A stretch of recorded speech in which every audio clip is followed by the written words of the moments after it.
صحابہ آپس میں ایمان کی مجلس لگاتے تھے. اس لیے ایمان کا جو تقاضا تھا صحابہ کے اندر، ایمان سے جو چاہا جاتا تھا، وہ ہر تقاضا صحابہ کی زندگیوں سے ظاہر ہوتا تھا. صحابہ کا باطن، صحابہ کا ظاہر، صحابہ کے اعمال وہ ایمان کے مطابق تھے. ایمان دلوں میں راسخ ہو گیا تھا. کیسے راسخ ہوا تھا؟ جو محنت، جو فکریں رسول اکرم صلی اللہ علیہ وسلم نے صحابہ کو سکھائی تھی، صحابہ اسے حضور اکرم صلی اللہ علیہ وسلم کی حیات میں بھی کرتے تھے، اور آپ کے بعد بھی صحابہ نے اس محنت کو اپنی زندگی کا مقصد بنا کر دیا. تو سب سے پہلے ان کے اندر وہ ایمان کی حقیقت راسخ ہوئی، اور اللہ رب العزت نے ملکوں کے اور پورے عالم انسانیت کے ہدایت اور ایمان کے ملنے کا حضرات صحابہ کو ذریعہ بنا. تو کیا کہتے ہیں صحابہ؟ صحابہ کا قول ہے سمعنا واطعنا. کیا جملہ ہے؟ ہم نے سنا اور ہم نے مانا، ہم نے اتارا. اس لیے سننے کے لیے بلایا جاتا ہے. لوگ اس سننے اور کہنے کے عمل کو معمولی سمجھتے ہیں. صحابہ جو کھڑے ہوئے نکلے، سب سے پہلے سنے. سب سے پہلے کیا جی؟ سنے. سنتے ہی اطاعت کر کے کھڑے ہو گئے. حدیث میں آتا ہے ایک مرتبہ اللہ کے نبی مسجد نبوی میں صحابہ سے کہنے لگے بیٹھ جاؤ، اجلس ہو. ایک صحابی باہر سے آ رہے تھے، ان کے کان میں آواز پڑی، وہیں بیٹھے. کسی نے کہا کہ یہ حضور اکرم صلی اللہ علیہ وسلم نے جو مسجد کے اندر ہیں ان سے کہا تھا، ان سے کہا ہے. تو صحابی کہنے لگے میرے کانوں میں حضور اکرم صلی اللہ علیہ وسلم کی آواز پڑی ہے کہ بیٹھ جاؤ. تو میری ہمت نہیں کہ میں ایک قدم بھی اٹھا، وہیں بیٹھے. سننا، سننے کا حق ادا کرنا، اور سننے کے بعد اس کا اطاعت کرنا.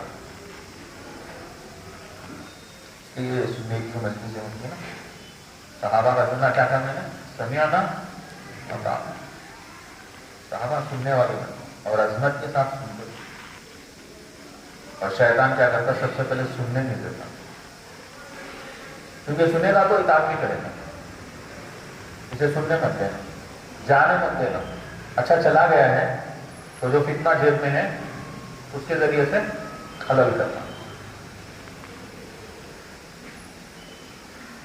اس لیے میرے دوستوں، فکروں کا دور ہے، عجیب و غریب حالات ہیں. جب معیشت ٹوٹتی ہے تو مال کے لالے پڑتے ہیں، اور جب فتنے رونما ہوتے ہیں تو ایمان اور اعمال کے لالے پڑتے ہیں. یہ سب کا بڑا نقصان ہوتا ہے.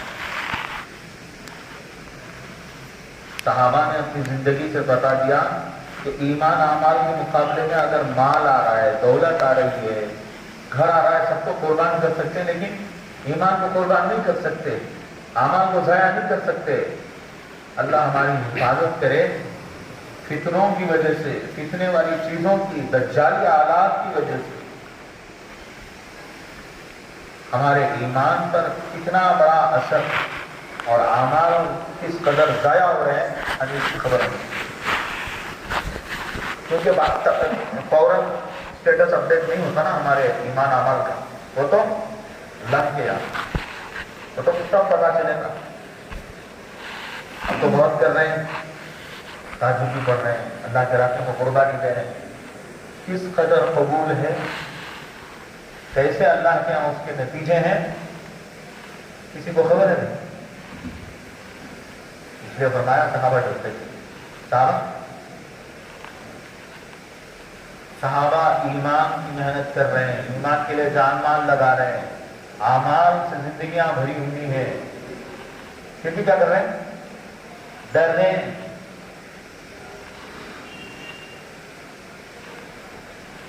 صحابہ نے کیا کرتے بھی ڈرتے تھے. ہم گناہ کرتے تھے، فکر مند تھے صاحب. حضرت عمر رضی اللہ عنہ ایک مرتبہ حضرت حذیفہ رضی اللہ عنہ سے عرض گئے. حضرت حذیفہ حضور اکرم صلی اللہ علیہ وسلم کے راز کا آپ کی پوری راز کی باتیں امت سے متعلق بہت ساری راز کی باتیں صاحب السر کہتے ہیں ان کو. حضرت حذیفہ رضی اللہ عنہ منافقین کی پہلی اللہ کے نبی نے انہیں کو دے رکھی. ایک مرتبہ کہنے لگے حضرت عمر حضرت حذیفہ بنائیں گے. حذیفہ میں تم سے یہ نہیں پوچھتا کہ اس فہرست میں کون کون ہیں, مجھے صرف اتنا بتا دو کہ اس فہرست میں میرا تو نام نہیں. اس کی بات نہیں حضرت عمر کس بات پر ہے یہ فکر اپنے متعلق فکر. تو میرے دوستوں بزرگوں عزیزوں ان فکروں میں ان مجلسوں میں پورے دھیان توجہ کے ساتھ پوری عظمت کے ساتھ ایسی مجلسوں میں اللہ کے ذکر کے اللہ کے تذکروں کے اللہ سے ہونے کو بولا جانے کے کہنے سننے کی مجلسوں میں دوڑ دوڑ کر اپنے آپ کو سارے مسائل جتنی الجھنے جتنے مسائل لگے رہتے ہیں سب سے نکل کر ان مجلسوں میں ان محنتوں میں ان فکروں میں ہمیں اپنی ضرورت سمجھ کر چاہے اللہ کے راستے میں ہو مقام میں ہو ایسی مجلسوں میں اپنی ضرورت سمجھ کر شریک ہوتے رہنا.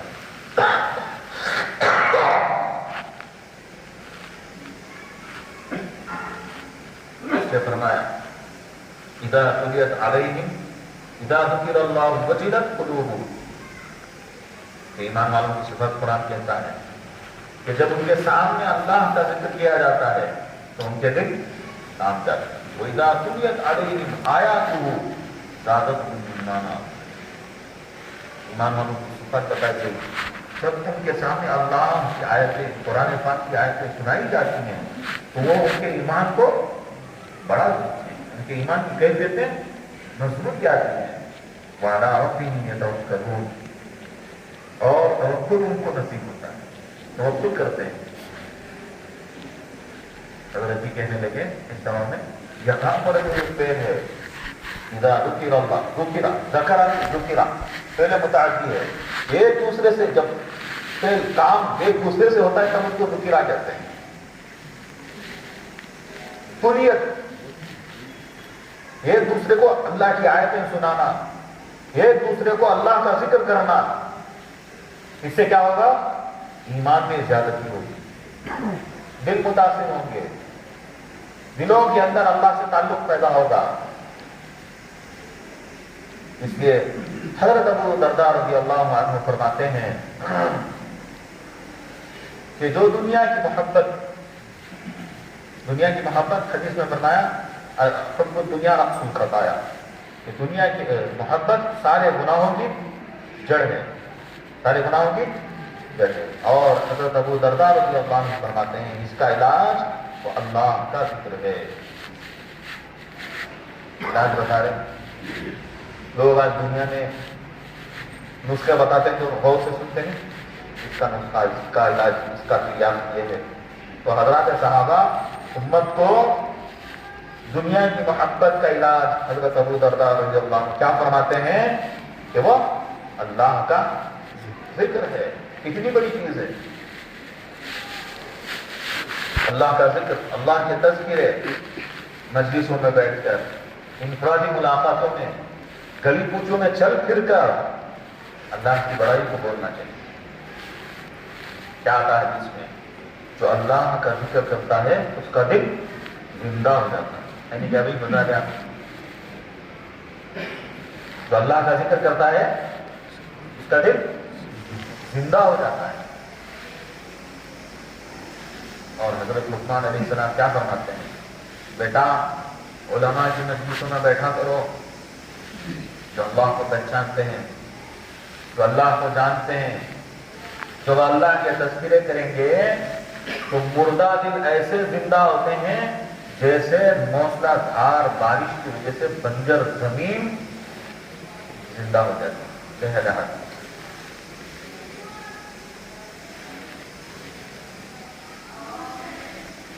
اس لیے میرے دوستوں بزرگوں، اللہ کے ذکر کے، تذکروں کے، اللہ کے دین کی محنتوں کو اپنی احتیاج، اپنی ضرورت سمجھ کر اس کے اندر شریک ہوتے رہنا ہے۔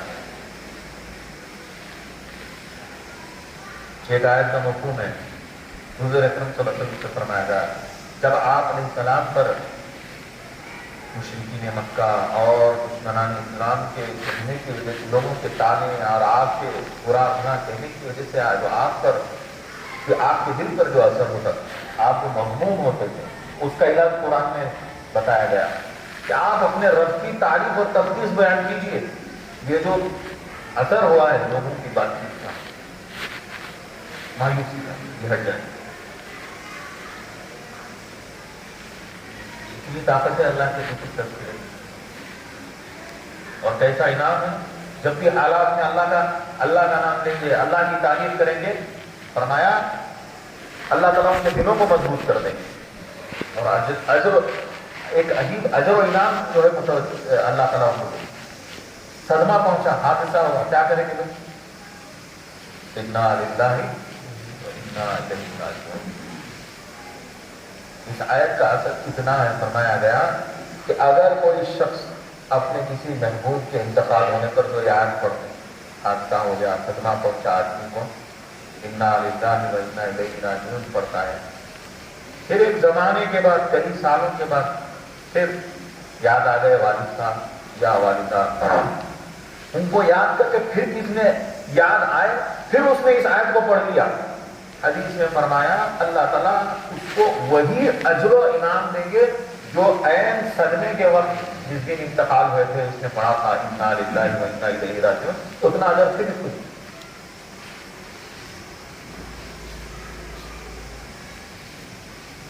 دل جبی مل جاتی، دل بستگی ہو جاتی۔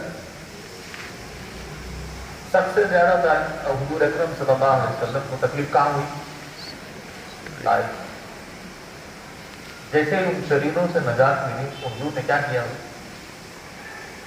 کیا کیا؟ دعا میں کیا کیا؟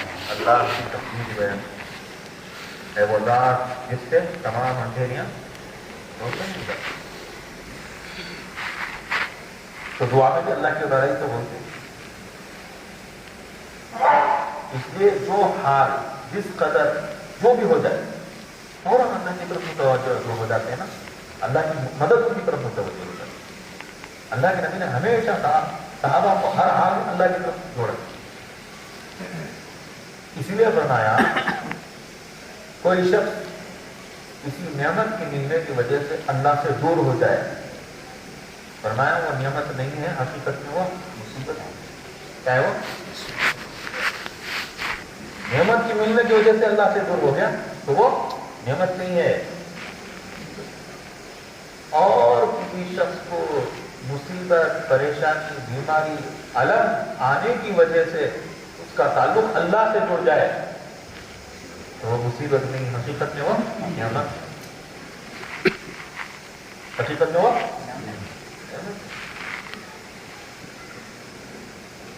تو یہ ساری محنت ہم اپنی ذات سے، ساری امت کا تعلق اللہ سے ہو جائے۔ ہمیں اپنے آپ کو دیکھنا، ہر ایک کا ایک تعلق ہے نہیں ابھی دنیا میں، ہر ایک شخص کا اپنے ماں باپ سے تعلق ہے، ہر ایک شخص کا اپنے بیوی بچوں سے تعلق ہے، پڑوسیوں سے تعلق ہے، دوست سے، اٹھنے بیٹھنے والوں سے تعلق ہے۔ ہمارا تعلق ہے اللہ سے کیسے بنا؟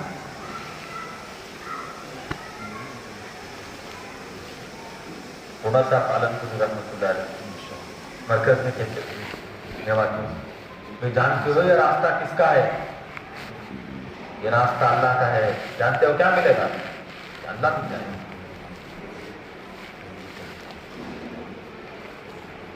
تو اللہ سے تعلق پیدا کرنے کا راستہ،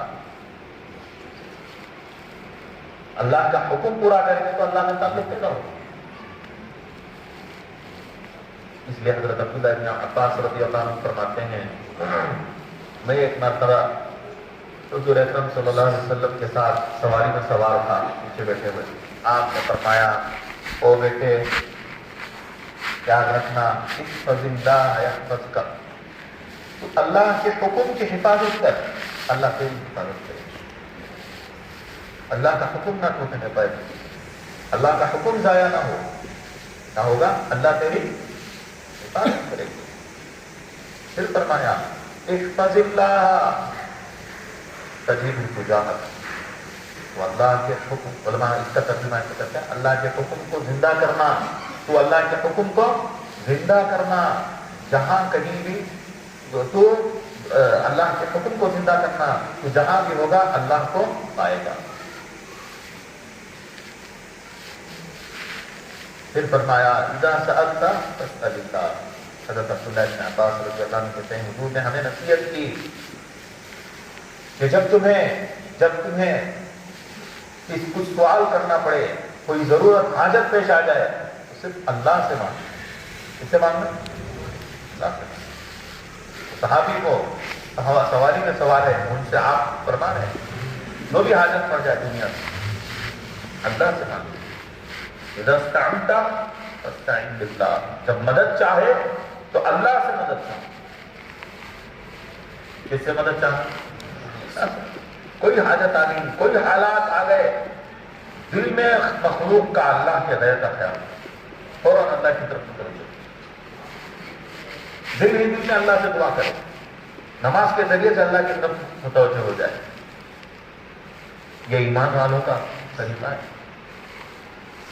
اور جو اس طرح مخلوق سے مستغنی ہوگا اللہ کی طرف, فرمایا اللہ کو بھی حیا آتی ہے کہ جب میرا بندہ اس سے حاجت پیش آ جائے, اس کے اوپر حالات آ گئے, تنگی آ گئے, میری طرف متوجہ ہو رہا ہے, میں اسے کسی مخلوق کے حوالے کروں اللہ کو. تو اللہ تعالیٰ اپنی ذات کو پورا کرتے ہیں.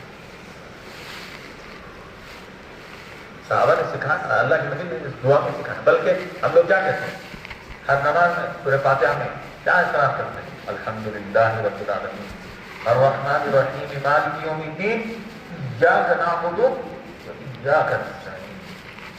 آپ ہی کی عبادت کرتے ہیں اور آپ ہی سے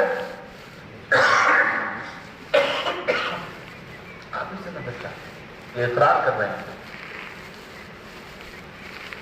ایاک نعبد و ایاک نستعین. آپ کی مدد, آپ کی عبادت کر رہے ہیں اللہ, آپ ہی سے مدد, آپ کی عبادت کر رہے ہیں تو آپ ہی سے, اور آپ ہی سے مدد بھی چاہیے. ایسا نہیں عبادت کسی کی, مدد کسی سے چاہی جا رہی ہے, یعنی عبادت اور مدد کو جوڑا گیا, عبادت اور مدد کو جوڑا گیا. اور جس کی عبادت کر رہے ہیں مدد بھی اسی سے لیتا. یہ سکھا رہے سورہ فاتحہ میں. نماز ہم کس کی عبادت کریں؟ اللہ کی عبادت. جو بھی دنیا میں ان صلاتی و نسکی و محیایا و مماتی للہ رب العالمین, میرا جینا مرنا, میری جانی مالی عبادتیں سب کس کے لیے بھائی؟ اور نماز میں ہمیں سکھایا جا رہا ہے سورہ فاتحہ میں جس کی عبادت اسی سے مدد. ایاک نعبد و ایاک نستعین. صحابہ کی زندگیوں میں قرآن کی آیات, اللہ کے احکام اترے تھے, اتنا اترے تھے, کوئی صحابی اونٹ پر ہو, ہاتھ سے ان کی چھڑی یا عصا گر جائے تو کسی سے نہیں کہتے تھے اٹھا کر دیتے, اونٹ کو بٹھاتے تھے, پھر اس اپنے چھڑی یا عصے کو دیتے, پھر اونٹ کو اٹھاتے. حالانکہ اونٹ کو بٹھانا اٹھانا اتنا مستقل, اس لیے حدیث پاک کا ٹکڑا ہے. اللہ کے نبی نے فرمایا وَمَنْ يَسْتَغْنِهِ يُغْنِهِ اللَّهُ. جو استغنائیت اللہ سے چاہے گا اللہ اسے استغنائیت دے دیں گے. جو استغنائیت چاہتا ہے مخلوق سے کہ میں اپنے کسی کام کے لیے, کسی ضرورت کے لیے مخلوق سے متوجہ نہیں ہوں. جب دل مضبوط اس قدر توکل آ جاتا ہے تو اللہ تعالیٰ اسے مستغنی کر دیتے ہیں. حدیث کا ٹکڑا ہے وَمَن يَسْتَغْنِهِ يُغْنِهِ اللَّهُ. اللہ اسے مستغنی کر دیتے ہیں اپنے غیر سے اس کو مستغنی کر دیتے ہیں, کیونکہ اس نے مستغنیت چاہیے, توکل کیا ہے. وَمَن يَتَوَكَّلْ عَلَى اللَّهِ فَهُوَ حَسْبُهُ. جو اللہ پر توکل کر لے اللہ اس کے لیے کافی ہے.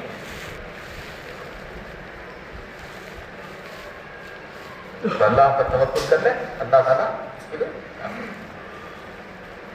تو میرے دوستوں, بزرگوں, عزیزوں, ہر موقع پر, ہر ضرورت پر اللہ کی طرف متوجہ ہو جانا, یہ حالات کو درست کرنا. اس لیے قرآن میں توحید کا بیان کا غلبہ ہے. پورے قرآن میں جتنے عنوانات, جتنے مضامین, گزشتہ قوموں کے حالات, قرآن کی اولین کا دین ہے, آخرین کا دین ہے, سب سے زیادہ قرآن جو ہے وہ اللہ کی بڑائی, اللہ کی توحید, اللہ سے ہونے کو کہتا ہے. اس لیے جو بھی حالات ہیں اللہ کی بڑائی کو کرو. کسی بیمار کی عیادت کے لیے جا رہے ہیں, اسے تسلی دو, اللہ کی مہربانی, اللہ کے انعام, اللہ کی نعمت, اللہ کی طرف سے جو ہے, اللہ کتنی بڑی قدرت والے ہیں, اس کا دل جو ہے مضبوط ہو جائے. انفرادی حالات ہو, اجتماعی حالات ہو, کیا کرنا ہے بھائی؟ اللہ سے ہونے کو بولنا ہے, اللہ کی طاقت کو بولنا ہے. سب سے بڑا حال امت پر, حضرت صحابہ پر کب آیا؟ جب حضور اکرم صلی اللہ علیہ وسلم دنیا سے چلا گیا. جس دن حضور اکرم صلی اللہ علیہ وسلم اس دنیا سے تشریف لے گئے, وہ دن سب سے بڑا حال والا دن تھا. حضرت عجیب و غریب حال تھا. جس ذات اقدس سے ایمان ملا تھا, دین ملا تھا, اللہ کو پہچانے تھے, دنیا اور آخرت کی سعادتیں نصیب ہوئی تھی, اور جن کے دست مبارک پر بیعت کیا تھا جان لگانے کے لیے, زندگی اور مال کے لگانے کے فیصلے کیے تھے, وہ آج ہم سے جدا ہو گئے. سب سے بڑا حال تھا. پورے صحابہ پر الگ عجیب و غریب کریے, خاموش ہے, مغموم ہے. صدمے کا اس قدر اثر ہے, کسی سے تو کچھ بولا ہی نہیں جا رہا. حضرت عثمان خاموش, حضرت عمر کی ذہنی توازن کیش میں, جو کہہ دیں کہ حضور اکرم صلی اللہ علیہ وسلم کا انتقال ہوا ہے, میں اس کی گردن اڑا دوں.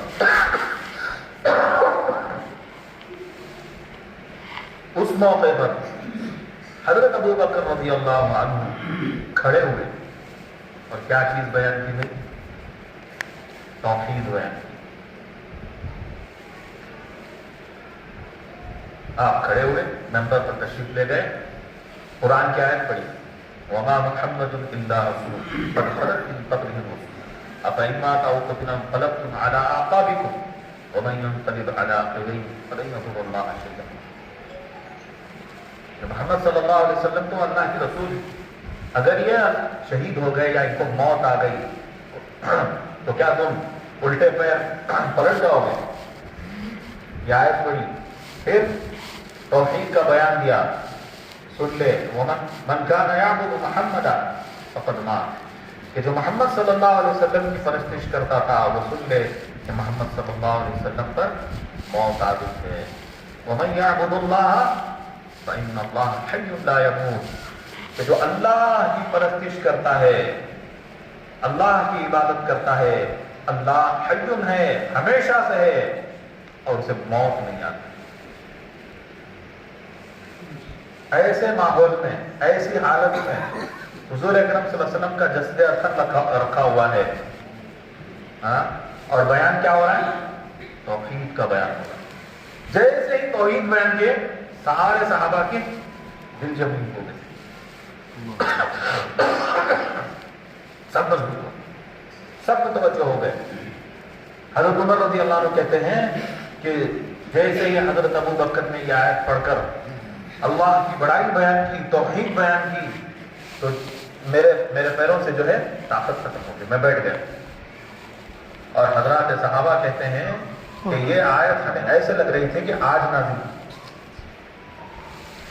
جو حضرت ابو بکر رضی اللہ عنہ شاید تو سب سے بڑا حال صدمے کا, رنج کا, علم کا, غم کا, تو اس موقع پر کیا بیان کیا جا رہا ہے؟ توحید کو بیان کیا جا رہا ہے. جہاں بھی توحید بیان کریں گے ہمتیں آ جائیں گی. اللہ سے ہوتا ہے، اللہ کرتے ہیں. انفرادی زندگی ہو، خانگی امور ہو، انفرادی حالات ہو، اجتماعی حالات ہو، اللہ سے ہونے کو بولو، اللہ کی طاقت و قدرت کو بولو، تو اس سے کیا ہوگا؟ دلوں میں مضبوطی پیدا ہوگی. جیسے میں نے بتایا قرآن کی ایک آیت کا مفہوم ہے، آپ پریشان ہو جاتے تھے، دل پر اثر ہوتا تھا، آپ بشر تھے، مشرکین کے لوگوں کے کہنے کی وجہ سے قرآن فوراً کہا کہ آپ اپنے رب کی تعریف تقدیس بیان کیجیے، اس کی پوری ریکوری ہو جائے گی، ازالہ ہو جائے گا دل پر جو اثر ہوتا ہے. اتنا زبردست نسخہ. اس لیے حضرت یوسف کی رحمۃ اللہ علیہ کے بیانات میں توحید کا غلبہ ہوتا تھا.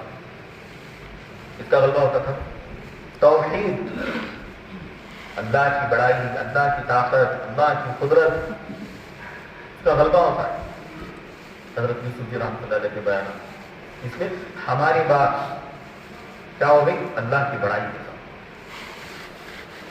اسی لیے تو اذان دعوت تامہ ہے اور شروع ہوتی ہے اللہ کی بڑائی سے. مکمل دعوت ہے اذان، لیکن شروع کس سے ہو رہی؟ اللہ کی بڑائی سے. اللہ کی بڑائی کو بولنا.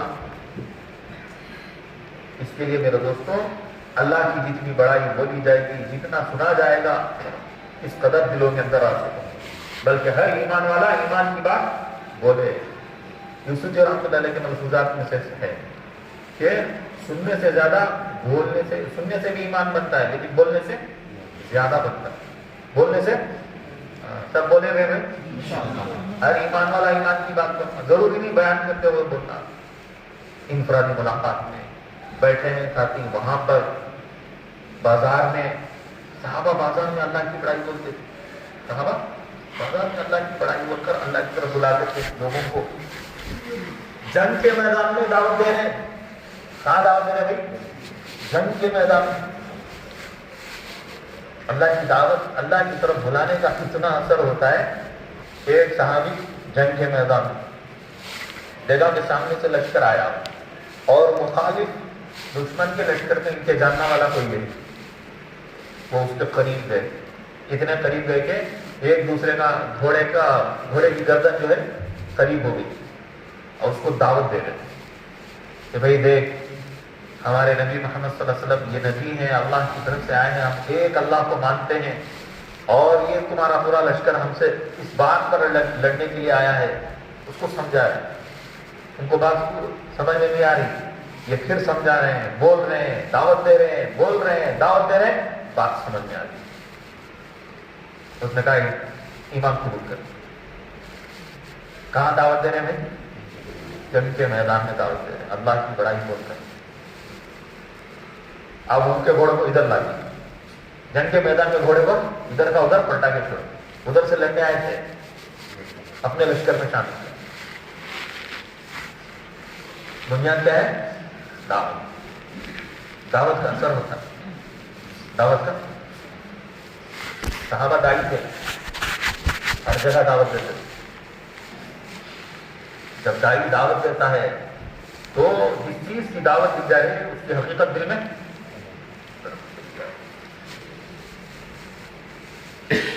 جنگ کے میدان میں مخالف لشکر کے ایک مہرے کو اپنے ساتھ لے لیا دعوت کے ذریعے. اس لیے حضرت یوسف رحمۃ اللہ علیہ کے ملفوظات میں سے ہے، جب دعوت دی جائے گی پوری حقیقت کے ساتھ تو باطل کا کچھ حصہ دعوت کو قبول کر کے خود باطل کو مٹانے لگ جائے. کیا ہوگا دعوت کا اثر؟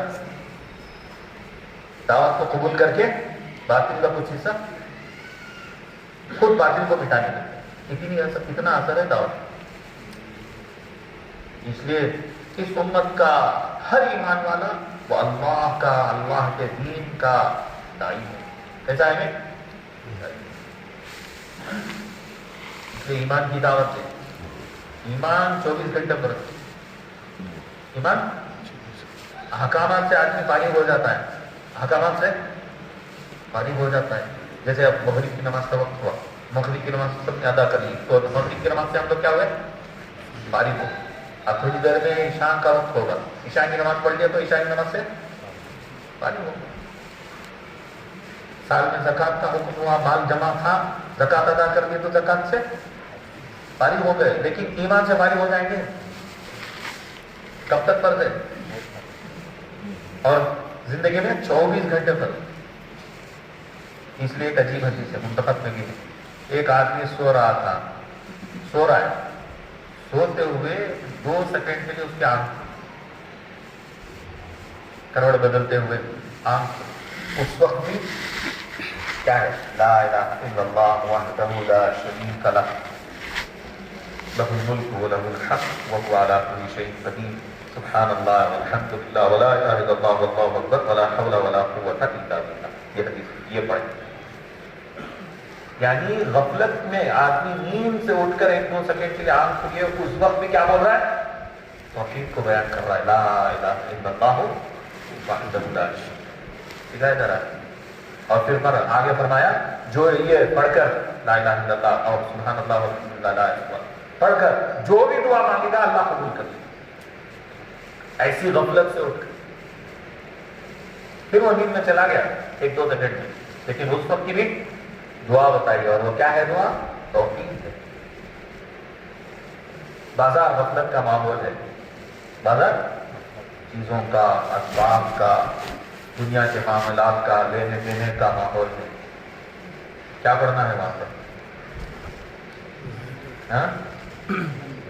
شہدا کلمہ، چوتھے کلمے میں یہ ایڈ کرنا ہے وَهُوَ حَيٌّ لَا يَمُوتُ لَا إِلَٰهَ إِلَّا اللَّهُ وَحْدَهُ لَا شَرِيكَ لَهُ لَهُ الْمُلْكُ وَلَهُ الْحَمْدُ يُحْيِي وَيُمِيتُ وَهُوَ حَيٌّ لَا يَمُوتُ بِيَدِهِ الْخَيْرُ وَهُوَ عَلَىٰ كُلِّ شَيْءٍ قَدِيرٌ.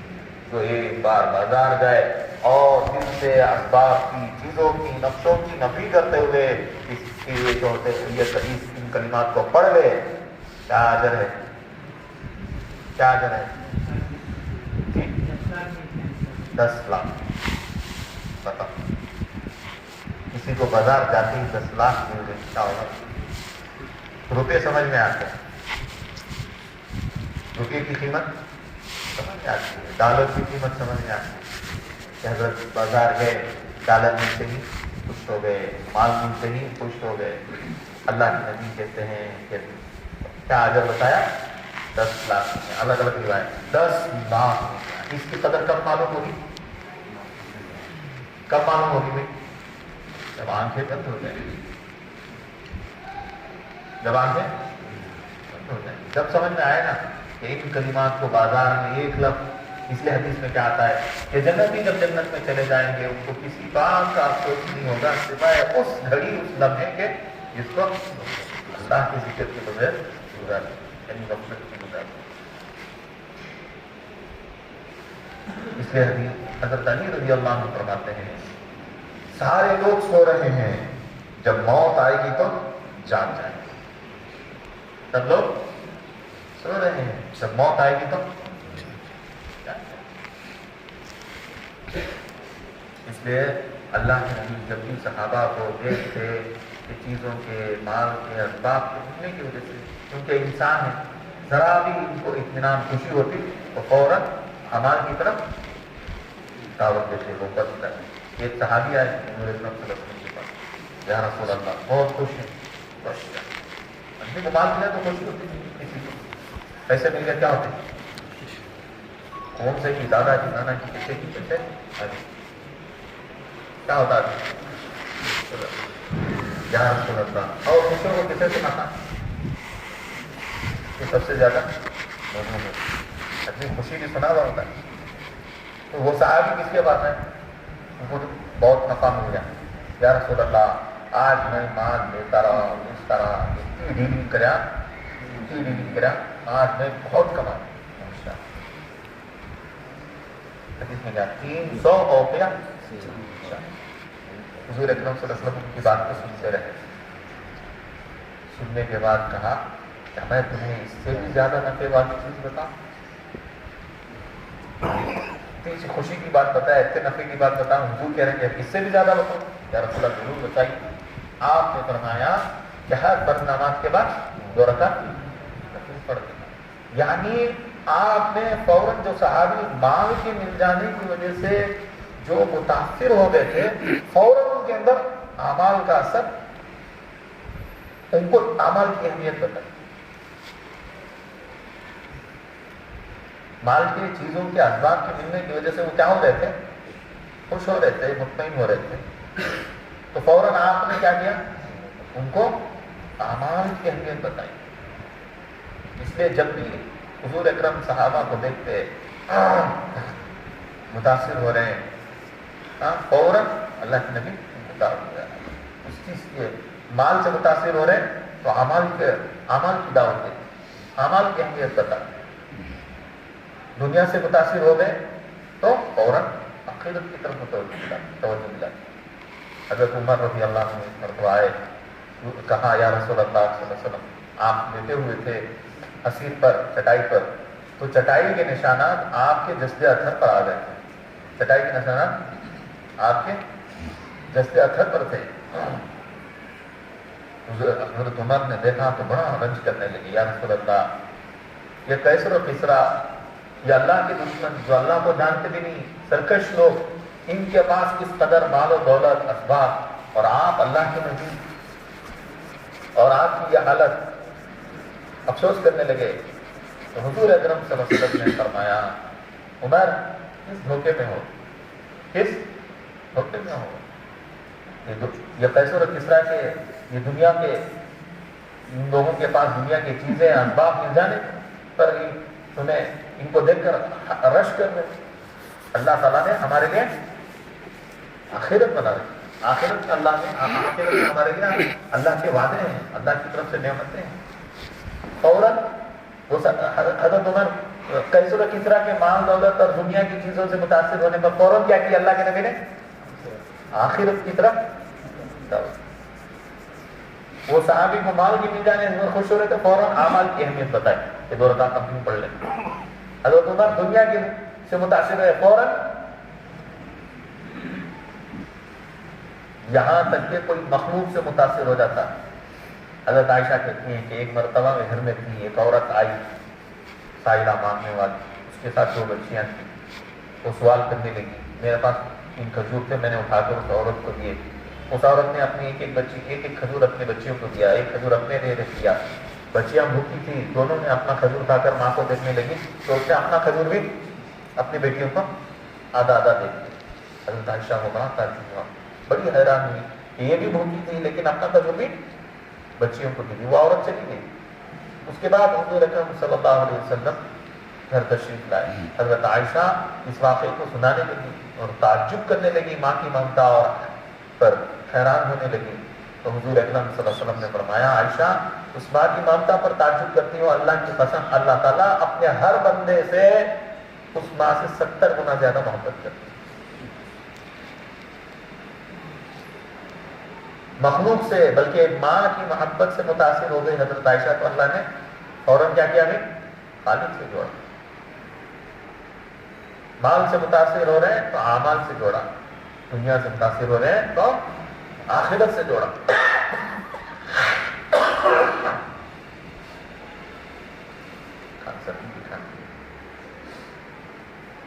تو میرے دوستوں بزرگوں عزیزوں، حضرات صحابہ کو اللہ کے نبی نے ایمان دیا اور ایمان کی محنت دی، اور ایمان کی ذمہ داری حضرات صحابہ لے کر کھڑے. اور ایمان والوں سے تقاضا کیا گیا، اور ایمان والوں کی صفات قرآن اور حدیث میں بتائے گئے کہ کیسے ہوتے ہیں ایمان والے. یا ایھا الذین آمنوا اجتنبوا، یا ایھا الذین آمنوا، ایمان والوں بدگمانی سے بچو، بدگمانی سے اور کسی کا تجسس نہ کرو. بدگمانی کرو گے پھر تجسس کرو گے، پیچھے پڑو گے، دیکھو کہ کیا کر رہے ہیں کیا نہیں کر رہے ہیں. پھر اس کے بعد کیا کرو گے؟ غیبت. اور غیبت کرنا کیسا ہے؟ کیسا ہے غیبت کرنا؟ قرآن کہتا ہے کہ اپنے مردار بھائی کا گوشت کھائے. گوشت کھائے جیسا ہے، گویا نہیں. اس لیے ایک موقع پر حضور اکرم صلی اللہ علیہ وسلم نے عورتوں سے طے کر کے بتایا، طے کرا کر بتایا کہ تازہ گوشت کے ٹکڑے نکلے. کہ کیا تحقیق کی ہے تو معلوم ہوا کہ ان عورتوں نے غیبت کی. کتنا خطرناک گناہ ہے. ایمان والوں سے کتاب ہے, غیبت سے بچنے کے لیے حکم. یہاں تک فرمایا, علماء کہتے ہیں جو غیبت کرتا ہے اللہ تعالیٰ اس کے مقدر کی روزی بھی کم کر دیتے ہیں. اس کے لیے طے ہوتا ہے, اللہ کے مقدر ہے سب کے. بچہ ماں کے پیٹ میں پیدا ہوتا ہے, اس کا نظام اس کی تفصیل بھی کی جاتی ہے. فرمایا اس کے مقدر کی روزی روک دیتے ہیں اللہ تعالیٰ جو غیبت کرتا ہے اللہ کے بدلے میں. کسی کی جان کے, کسی کی عزت کے پیچھے پڑ گئے. اور غیبت کے بارے میں فرمایا, غیبت کسے کہتے ہیں کہ وہ بات میں کسی کے سامنے کہوں کہ اگر وہ ہوتا تو اس کو وہ بری لگتی. لوگ کہتے تھے نا سامنے ہوتا تو بھی ہمیں بولتے بھی نہیں, سامنے ہوتے تو بھی بولتے. اب انہیں نہیں ہے, انہیں سامنے ہوتا تو بھی اسے جو ناگواری گزرتی اسی کو بھی بنتے. صحابہ نے پوچھا یا رسول اللہ, اگر یہ عیب یا برائی جو بتائی جا رہی ہے اس کے اندر ہو تو حضور صلی اللہ علیہ وسلم نے فرمایا تبھی تو غیبت, ورنہ وہ ہوتا.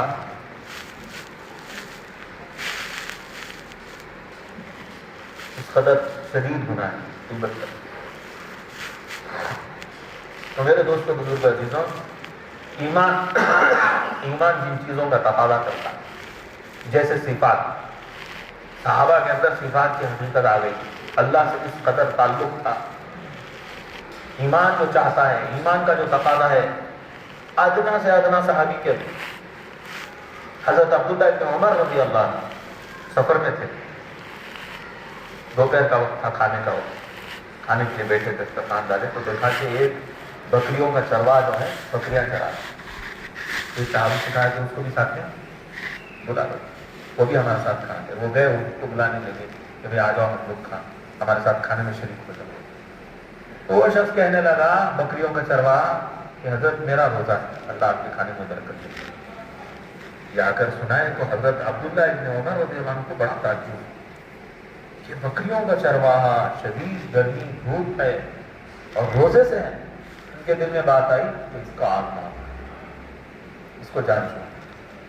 حضرت عمر اس کے عبداللہ ابن عمر رضی اللہ عنہ کے بیٹے اس کے پاس گئے, اس سے کہا امی اچھا ہم لوگ شام میں یہی رکیں گے, آپ ایک کام کرنا, ایک بکری ہمیں فروخت کر دینا, ہم تم سے خرید لیں گے اور شام میں تم بھی ہمارے ساتھ اختیار کر لینا. تو وہ شخص کہنے لگا بکری چرانے والا, حضرت یہ بکریاں میری نہیں ہیں, ان کا تو مالک اور. تو حضرت عبداللہ ابن عمر رضی اللہ عنہ کہنے لگے کیا ہوا, اس سے کہہ دینا تم ہمیں بھیج دینا, ہم اس کی رقم تمہیں دے دیں گے, اور اس کے مالک سے کہہ دینا کہ بھیجا لے گیا ایک بکری. عموماً ایسے ہوتا ہے, بکریاں ایک بھیجا جو ہے ایک آدھ بکری لے جاتا ہے, کہہ دینا. تو اتنا کہتے ہی وہ شخص کیا کہنے لگا بکریوں کا چرواہ کہ فَأَيْنَ اللَّهُ أَيْنَ اللَّهُ, اللہ کہاں چلے. کیا کہنا بھی وہ بکریوں کا چرواہ, اللہ کہاں چلے گئے, میں تو آپ کو بکری دے دوں گا, مجھے پیسے مل جائیں گے, اور مالک سے بھی کہہ دوں گا, مالک بھی مان لے گا, لیکن اللہ کہاں چلے. یہ کیا چیز ہے بھائی, ایمان. ایمان والا جھوٹ نہیں دے, ایمان والا دھوکہ نہیں دے سکتا, ایمان والا خیانت نہیں کر سکتا.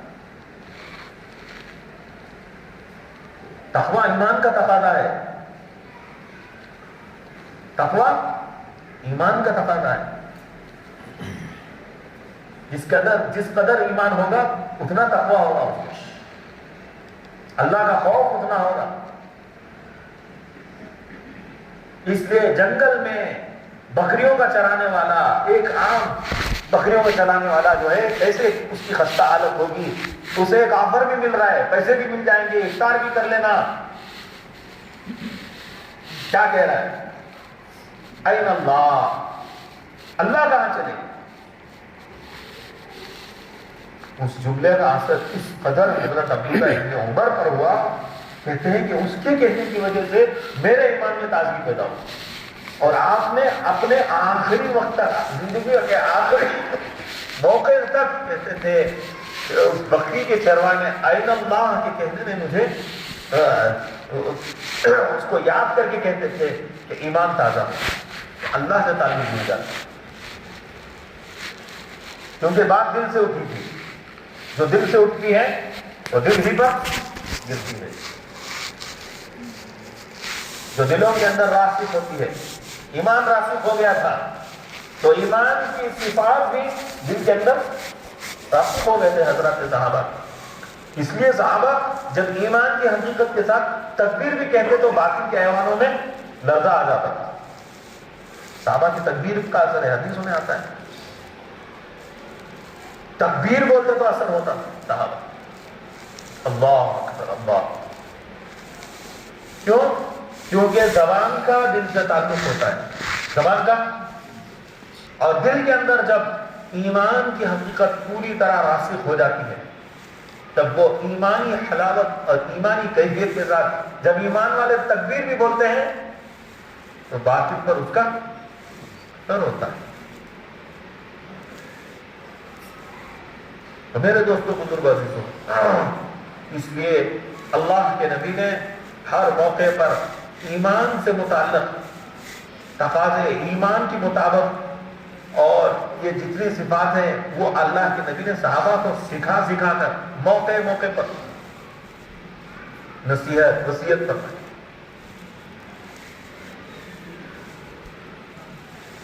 حضرت معاذ بن جبل رضی اللہ عنہ کو اللہ کے نبی یمن بھیج رہے ہیں ذمہ داری کو اپنی حیات میں، حدیث میں آتا حجۃ الوداع کے بعد، آپ کے آخری حج کے بعد حضرت معاذ بن جبل رضی اللہ عنہ کو ملک یمن کی ذمہ داری دے کر یمن والوں نے تقاضا بھی کیا تھا، تو حضرت معاذ بن جبل کو منتخب کر کے حضور اکرم صلی اللہ علیہ وسلم یمن کی طرف روانہ کر رہے ہیں۔ اور ایسا موقع ہے اس وقت آپ یہ بھی فرما رہے ہیں معاذ جب تم لوٹ کر آؤ گے یمن میں اپنی ذمہ داری ادا کرنے کے بعد، جب واپس تم مدینہ منورہ آؤ گے تو تمہاری ملاقات مجھ سے نہیں ہوگی، میری خبر پر تمہارا گزر ہوگا۔ وہ یہ آخری ملاقات ہے اور ایک بہت بڑے ملک کی ذمہ داری دے کر بھیج رہے ہیں، اس وقت کی نصیحت کتنی قیمتی ہوگی مجھے۔ اور جبکہ حضرت معاذ سے بہت محبت تھی حضور اکرم، ویسے تو سب سے محبت تھی، ہر صحابی کہتے ہیں کہ ہر ایک کو یہ گمان تھا کہ حضور صلی اللہ علیہ وسلم سب سے زیادہ مجھے محبت کرتے۔ حضرت معاذ کی ایک حدیث بھی ہے، یا معاذ انی احبک، معاذ مجھے تم سے محبت ہے۔ ہر نماز کے بعد، ہر فرض نماز کے بعد اس دعا پڑھ لینا، اللہم اعنی علی ذکرک و شکرک و حسن عبادتک و شکرک و حسن عبادتک، یہ دعا سکھائی۔ تو حضرت معاذ سے محبت ہے اور معاذ کو یہ دعا سکھا رہے ہیں، اور آپ یہ پیشن گوئی بھی دے رہے ہیں، گویا اپنے محبت کرنے والے کو ایک بہت بڑی ذمہ داری دے کر حضور اکرم صلی اللہ علیہ وسلم بھیج رہے ہیں، اور پھر اور ایسی رخصتی ہے کہ پھر ملاقات نہیں ہوگی معاذ میری تمہاری۔ اس وقت حضرت معاذ سے فرما رہے ہیں معاذ تم ملک کی ذمہ داری کے لیے، اللہ کے دین کی تعلیم، دین کے لیے، لوگوں کی تعلیم اور تربیت کے لیے یمن جا رہے ہو، اپنے اخلاق کو سنوار کر اور اپنے اخلاق کو بنا کر لوگوں سے جو ہے تم اختلاط کرنا، لوگوں کی تعلیم و تربیت میں خوش خلقی اختیار کرنا۔ اس موقع پر آپ کیا نصیحت ہے؟ خوش خلقی کی نصیحت ہے۔ پھر آگے نصیحت ہے، فرمایا بشروا ولا تنفروا، بشارتیں سنانا، بشارتیں سنانا۔ کیسی کیسی بشارت؟ قرآن میں بہت ساری بشارت ہیں ایمان والوں کی بھی، ایمان والوں کے وعدے ہیں قرآن میں، وہ سنانا لوگوں کو۔ ولا تنفروا، نفرت مت دلاؤ، ملک کے گورنر بنا کر بھیجے جا رہے ہیں، نفرتیں مت دلاؤ۔ یسروا، ولا تعسروا، آسانیاں بتانا. معاذ بن جبل امت کے علماء میں سے ہیں، بلکہ رئیس العلماء. حدیث میں آتا ہے قیامت میں علماء اکرام کا جھنڈا کے ہاتھ میں ہوگا، اتنے بڑے آدمی حضرت معاذ بن جبل رضی اللہ عنہ. اور ان سے کیا کہہ رہے ہیں؟ یسروا ولا تعسروا، آسانیاں پیدا کرنا، لوگوں کو تنگ مت کرنا، بشارتیں سنانا، نفرتیں نہ دلانا. یہ ساری نصیحتیں کر کے بھیج رہے ہیں حضرت معاذ رضی اللہ عنہ. اس لیے حضور اکرم صلی اللہ علیہ وسلم نے ان نصیحتوں کو دے کر حضرات صحابہ کو بھیجا. اسی طرح حضرت عمر رضی اللہ عنہ جب سعد بن ابی وقاص رضی اللہ عنہ کو کسریٰ کے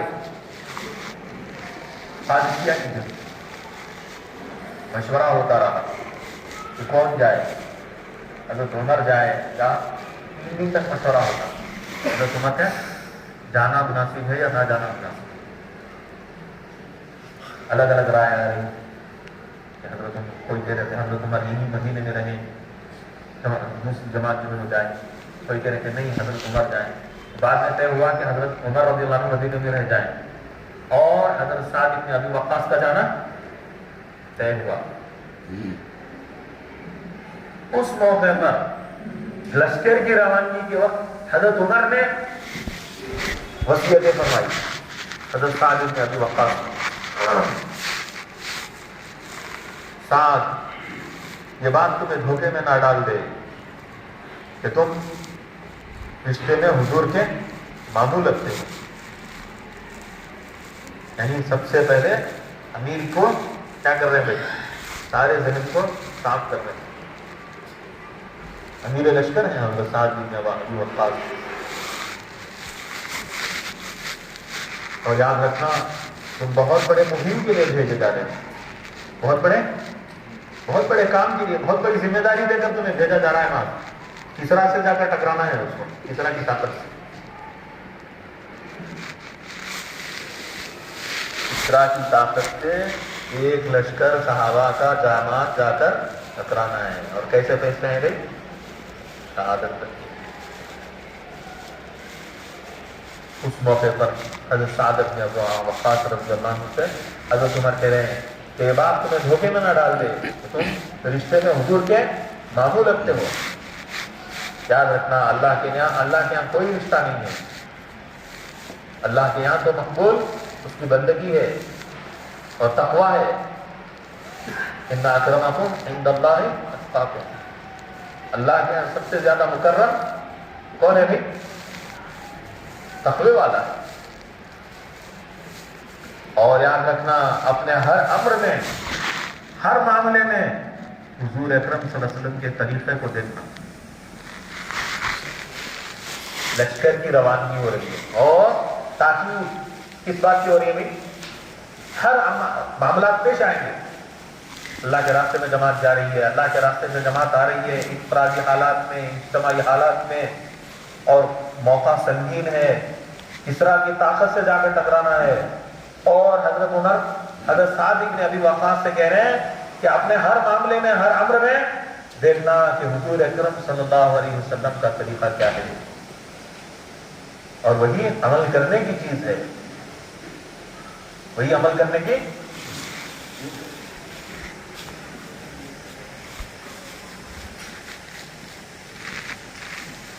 پھر اللہ کے خوف کی فضائل عمل میں نہیں ہوتا، پھر اللہ کے خوف کی تاکید فرمائی. اور ساتھ یاد رکھنا اللہ کا خوف 2 چیزوں میں جمع ہوتا ہے. اللہ کا خوف 2 چیزوں میں جمع ہوتا ہے. ایک اللہ کی اطاعت میں اور گناہوں سے پرہیز کرنے. اور یہ اللہ کا خوف کسی شخص کو بھی نصیب نہیں ہوا بجز دنیا سے دوری اور آخرت سے محبت کی. آگے پیچھے ایسی ہی نصیحت فضل عمل میں نہیں کرتی. حضرت عمر رضی اللہ عنہ نے حضرت سعد بن ابی وقاص رضی اللہ عنہ میرے دوستوں بزرگوں عزیزوں، سمجھ میں یہ آ رہا ہے کہ ہر موقع پر صحابہ کا ایک دوسرے کو تلقین کرنا احیاء سنت کے لیے، اللہ کے خوف تقوی کے لیے بار بار صفات کی طرف متوجہ کرنا، یہ مذاکرے ہیں۔ اس لیے ہر صحابی کے اندر ہر صفت کمال درجے ہے، ہر صفت کے لیے بھی، کیونکہ جب ایمان آتا ہے تو جب ایمان اپنی حقیقت کے ساتھ آتا ہے تو وہ ظاہر ہوتا ہے۔ صفات اعمال اس قدر ایمان کو یہ کہتا۔ حضرت ابو ذر غفاری رضی اللہ عنہ ایمان لانے سے پہلے معلوم ہوا کہ کوئی مدینے میں مکے میں کوئی نبی محمد صلی اللہ علیہ وسلم ہیں جو یہ نبوت کا دعویٰ کیے ہیں اور یہ حالات چل رہے ہیں۔ پہلے اپنے بھائی کو بھیجا، بھائی حالات دیکھ کر آئے، جا کر ان کو خبر دی، ان کو اطمینان نہیں ہوا، خود سفر کی حضرت ابو ذر غفاری رضی اللہ عنہ۔ اور یہ حالات تھی کہ معلوم تھا کہ مکہ مکرمہ میں اگر کسی سے نام بھی پوچھ لیا باہر کا آدمی ہے تو اچھی خاصی پٹائی ہو جائے گی۔ حالات مشہور تھے مکے میں، مکے والوں کو مار رہے ہیں، تو جو باہر سے آیا ہوگا محمد صلی اللہ علیہ وسلم سے ملنے کے لیے اس کی خیر نہیں، اس لیے خاموش جو ہے حرم میں تھے۔ حضرت علی رضی اللہ عنہ کی نظر پڑ گئی۔ کس کی نظر پڑی؟ دیکھا کہ ایک نووارث ہے باہر سے آیا ہوا ہے، اس سے کچھ بھی نہیں پوچھی، کام بھی نہیں پوچھے، نام بھی نہیں پوچھے، اس کو ساتھ لے کے اس کو حضرت ابو ذر رضی اللہ عنہ کو کھلایا پلایا، مہمانی کی ہوئی۔ کیا صفات ہے؟ مہمانی۔ داماد کو سمجھن کو سب بھی کھلاتے، صحابہ کسے کھلاتے تھے؟ اجنبیوں کو۔ داماد کو سمجھن کو سب کھلاتے ہیں، صحابہ کسے کھلاتے تھے؟ اجنبیوں کو کھلاتے تھے صحابہ۔ ایمان کی صفت بتائے، اس کے حدیث میں کہ آپ کو سلام ویطعم الطعام، سلام کو عام کرو اور لوگوں کو کھانا کھلاؤ۔ بلکہ خلیفہ فرمایا جو لوگوں کو کھانا کھلاتے ہیں، کھانا کون کھلاتے ہیں؟ اللہ کھلاتے ہیں۔ جو اللہ کا خلیفہ روئے زمین پر ہوگا وہ بھی لوگوں کو اللہ کے لیے کھلائے گا۔ تو صحابہ اجنبیوں کو کھانا کھلاتے تھے، ان کو لے کے گئے، ان کی مہمانی کی، رات کا قیام کرایا، ایک دن میں ہوتی، پھر دوسرے دن بھی دیکھا کہ یہ یہی ہے، کیونکہ باہر کے آئے ہوئے سب پہچان لیتے ہیں باہر کا آدمی آیا ہوا ہے۔ پھر ساتھ میں لے کے گئے، پھر مہمانی کی، پھر تیسرے دن چھوڑ دی، تیسرے دن بھی دیکھا کہ وہی ہے، تو ان سے پوچھا کہ وہی کیا قصہ، کہاں سے آیا ہو، کیا ماجرا ہے، کیا چاہتے ہیں؟ تب حضرت ابو ذر رضی اللہ عنہ نے فرمایا کہ غفار سے آیا ہوں اور محمد صلی اللہ علیہ وسلم سے ملاقات کی ہے۔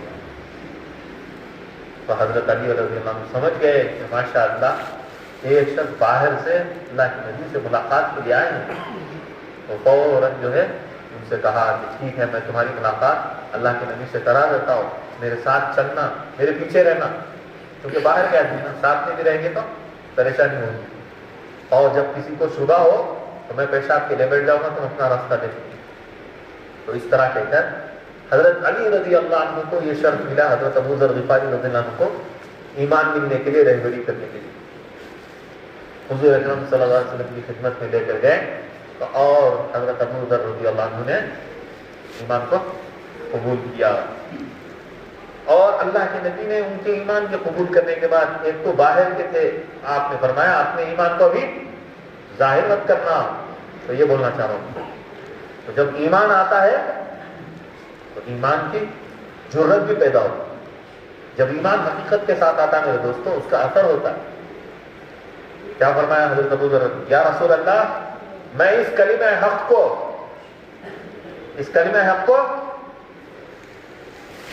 ان کفار کے سامنے چلا کر بولوں۔ گئے اور کلمہ کا سب جمع ہو گئے، قریش کے لوگوں خوب پٹا دیا۔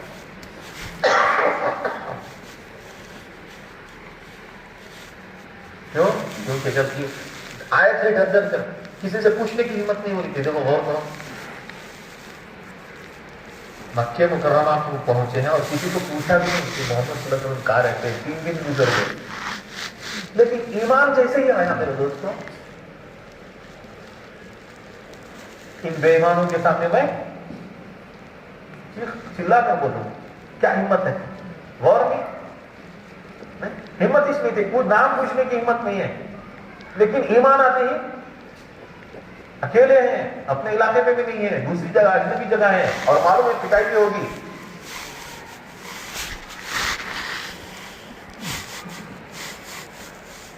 تو یہ ہمت کس بنیاد پہ ہے؟ ایمان.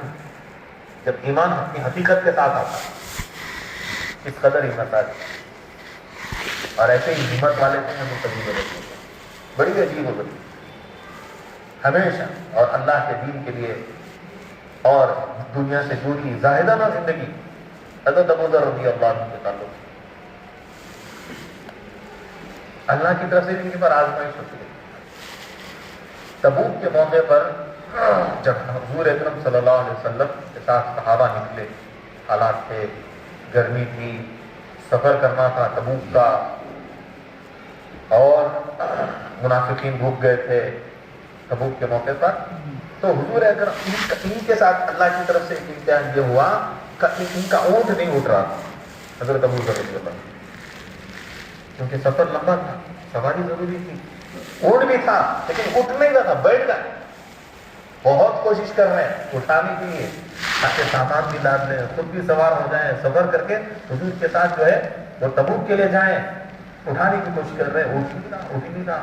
اتنے میں حضور اکرم صلی اللہ علیہ وسلم اور صحابہ کا لشکر جو ہے قافلہ وہ نکل گیا, مدینے سے باہر چلا گیا.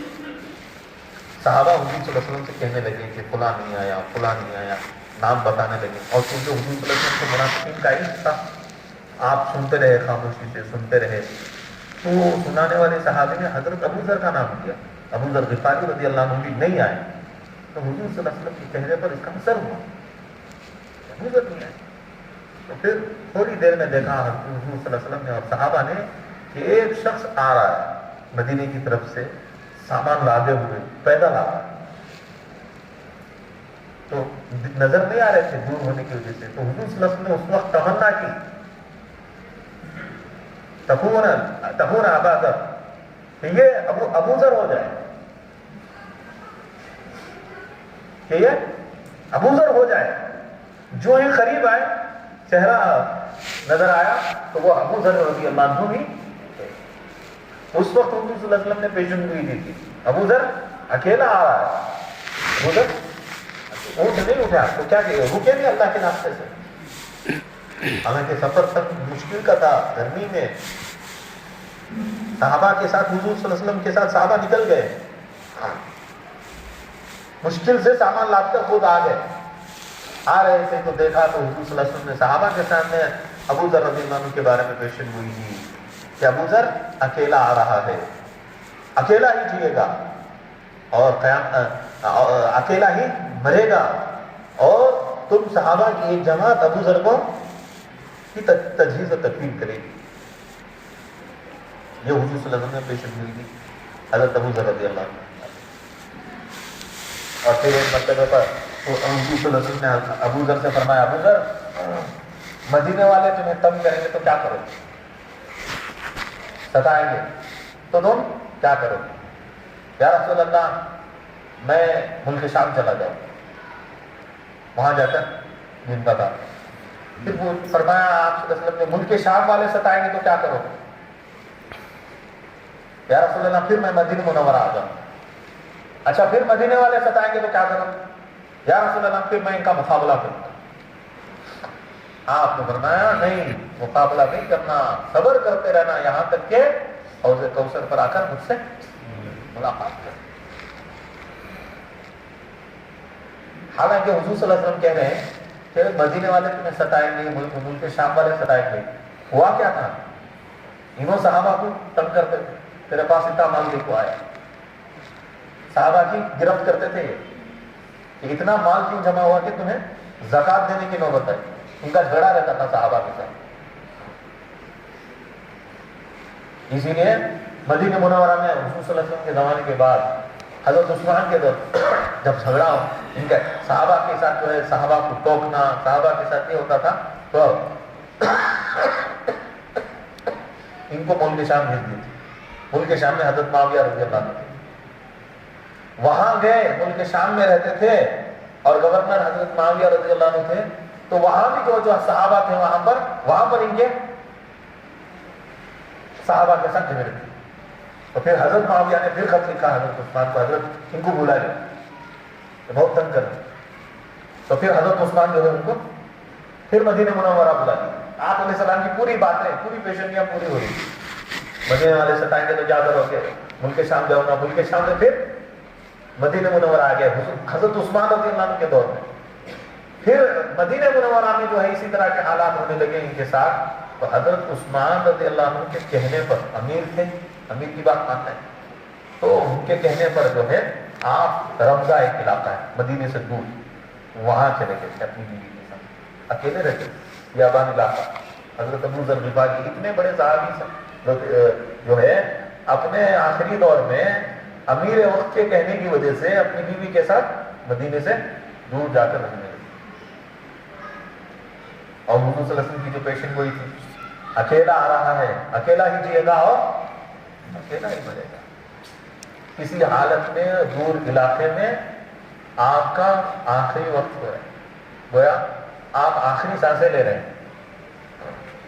بیوی پاس تھی، سکرات کا عالم طاری ہوا، بیوی پریشان بھی ہو گئی، کیا آپ کی یہ کیفیت ہے اور میں عورت ذات، میں کیا کر سکتا ہوں؟ تو حضرت ابو ذر غفاری رضی اللہ عنہ کو اللہ کی نبی کی بات کا اتنا یقین، میرے دوستوں، کیا فرمایا، کیوں روتی ہو؟ جیسے ہی میری سانسیں ختم ہوگی ایک جماعت آئے گی صحابہ کی میری تجہیز و تکفین کی کے لیے۔ کیوں؟ کیونکہ حضور نے کہا ہے۔ اللہ کے نبی کی بات کا، اللہ کے وعدوں کا یقین حضرات صحابہ کو کس قدر تھا، گویا اپنی زندگی کی آخری سانسیں لے رہے ہیں زندگی کی، اور کوئی ظاہری سبب، ظاہری چیز نظر نہیں آ رہی ہے، صرف بیوی ساتھ ہے اور بیوی پریشان ہے، موت کا وقت ہے آپ کے، میں اکیلی ہوں، کیا کر سکتی ہوں، کیوں پریشان ہو رہی ہے؟ جیسے ہی میری آخری سانس ختم ہوگی ایک صحابہ کی جماعت، دکھ رہا تھا کیا ان کو؟ کیسے کہہ رہے تھے وہ صاحب؟ کیونکہ حضور نے کہا تھا۔ ان کے تعلق سے پیشن گوئی تھی، ایک صحابہ کی جماعت آئی جو ابو ذر کو اکیلا جیا ہے، اکیلا مرے گا، میرے صحابہ کی جماعت اسے اس کی تجہیز و تکلیف کرے گی۔ بالکل اسی طرح حضرت ابو ذر رضی اللہ عنہ کی آخری سانس ختم ہوئی، تھوڑی دیر میں ان کی بیوی نے دیکھا ایک لشکر آ، ایک جماعت آ گئی دور سے، تو قریب آتے ہوئے دیکھا صحابہ کی جماعت، صحابہ قریب ہوئے، خاتون تھی، پوچھا ہے کون؟ تو بتایا کہ یہ ابو ذر غفاری ہے۔ سارے صحابہ، بڑے بڑے صحابہ تھے اس کے اندر، حضرت ابو درداء رضی اللہ عنہ، عبداللہ ابن مسعود رضی اللہ عنہ، یہ اتنے بڑے صحابہ تھے اس کے اندر، اس جماعت کے اندر جو صحابہ کی جماعت آئی۔ تو صحابہ نے جو ہے ان کی پیشانی کو بوسہ دیا، پھر ان کی تجہیز و تکفین۔ تو اللہ کے نبی کی بات کا یقین میرے دوستوں کس قدر تھا حضرات صحابہ کو۔ ہماری یہ ساری چیزیں ہوتے ہوئے ہمیں اتنا یقین نہیں، صحابہ کے آخری وقت نزا کی کیفیت، اس وقت بھی اللہ کی بات، اللہ کے رسول کی بات پوری ہو، اس قدر یقین۔ اس لیے فرمایا گیا اللہ کے وعدوں کو بولو، اللہ وعدے کر رہے ہیں قرآن میں، ایمان والوں سے وعدے ہیں، وعدے بولو گے لوگ دنوں میں جو ہے مضبوطی پیدا ہوگی۔ اللہ کا وعدہ ہے، ان وعد اللہ حق، اور اللہ کا وعدہ سچا ہے، اس لیے بتایا گیا۔ اس کے فضائل کی تعلیم میں اعمال پر اللہ کے وعدے ہیں، اس کو سناؤ، اعمال زندہ ہوں گے لوگوں میں، یہ روزانہ ہمیں اعمال کی فضیلت، اعمال پر اللہ کے وعدوں کو سننا ہے. اس سے یقین بڑھے گا، یقین بڑھے گا، اعمال میں جان پیدا ہوگی، اعمال قبول ہوں گے، پھر اللہ کی طرف سے فیصلے ہوں گے، اللہ کے وعدوں کے مذاکرے ہوں. پوچھے علماء سے، قرآن میں اللہ کے وعدے ہیں، اللہ کے وعدے سنے علماء سے.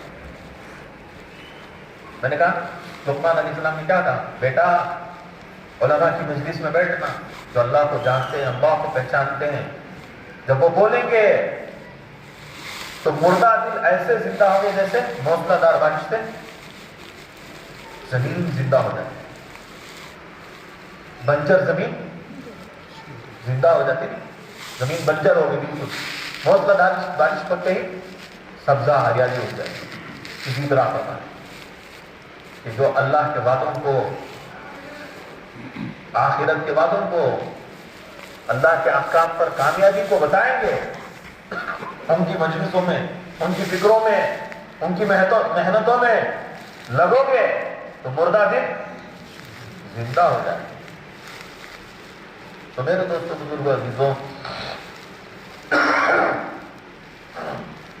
اس کے لیے یہ محنت پر حضور اکرم صلی اللہ علیہ وسلم نے امت کو کھڑا کیا.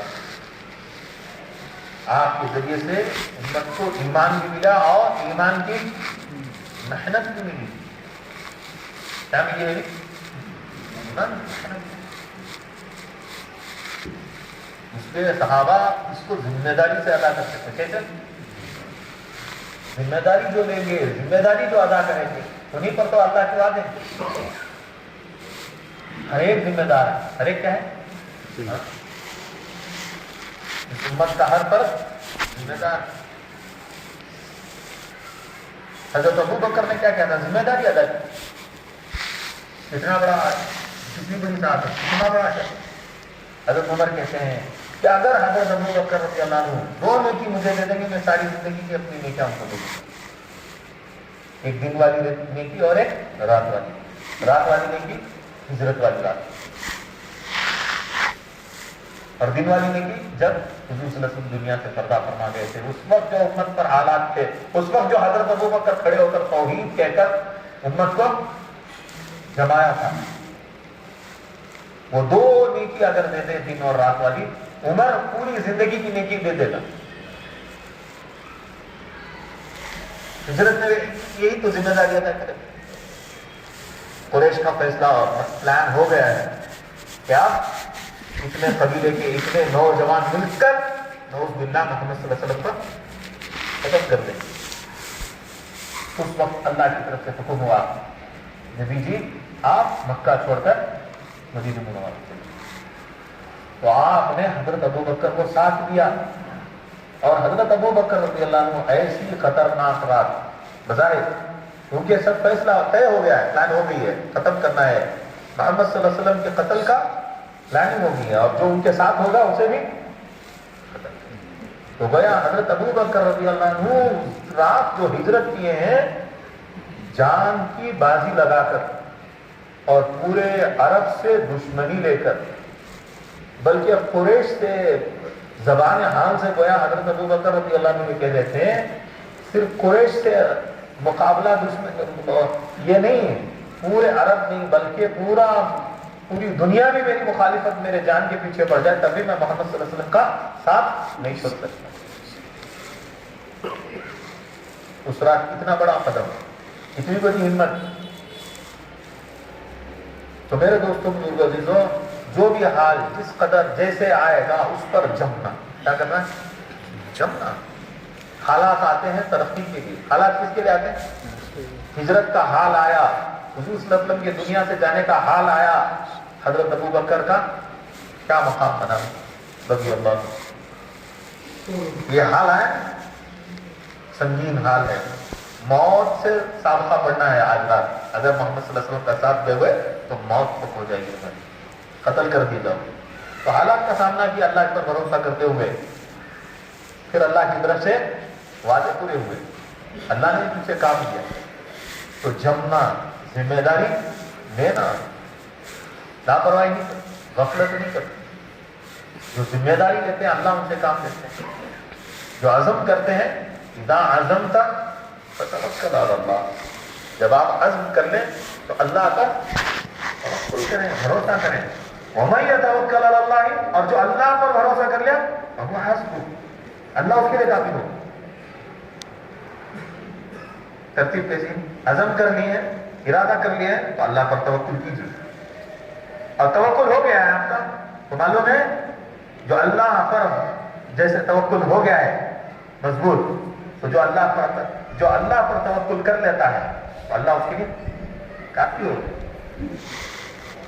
اس لیے اللہ کی مدد ان کے ساتھ ہے، اللہ کے دین کی مدد، اللہ کے دین کے لیے ہجرت، اللہ کے دین کے لیے جو نصرت کریں گے، اللہ کے دین کے لیے اپنا جان مال لگائیں گے، ان کے ساتھ اللہ کی مدد. ان تنصروا اللہ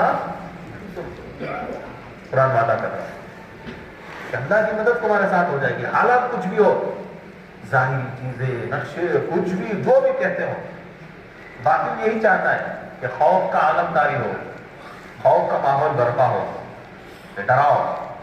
کسی کو قابو کرنا ہے تو سب سے پہلے کیا کرنا ہے؟ اسے کیا کرنا ہے بھائی؟ ڈرانا ہے. کسی کو کنٹرول کرنا ہے تو کیا کرنا ہے؟ اسے ڈرانا ہے، اپنی طاقت بتانا ہے اور اس کی کمزوری بتانا ہے تو اسے کنٹرول میں لینا ہے. باطل نہیں چاہتا ہے، باطل کنٹرول قابو چاہتا ہے تو کیا کرتا ہے؟ ڈراتا ہے. کس سے ڈراتا ہے؟ تمہاری صحت سے ڈراتا ہے، تمہارے تنگی سے، بھوک سے. لیکن ایمان والا کسی سے نہیں ڈرتا ہے، کیونکہ جو کچھ ہوتا ہے وہ اللہ سے ہوتا ہے. بظاہر حالات ظاہری طور پر چلتے رہیں گے. وَلَنَبْلُوَنَّكُمْ بِشَيْءٍ مِّنَ الْخَوْفِ وَالْجُوعِ وَنَقْصٍ مِّنَ الْأَمْوَالِ وَالْأَنفُسِ وَالثَّمَرَاتِ. قرآن کہہ رہا ہے حالات آئیں گے، بھوک کا حال ہوگا، تنگی کا ہوگا، خوف طاری کیا جائے گا، نقصان ہوگا. پھر کیا فرمایا آگے؟ حال آئے گا. وَلَنَبْلُوَنَّكُمْ بِشَيْءٍ مِّنَ الْخَوْفِ وَالْجُوعِ وَنَقْصٍ مِّنَ الْأَمْوَالِ وَالْأَنفُسِ وَالثَّمَرَاتِ وَبَشِّرِ الصَّابِرِينَ.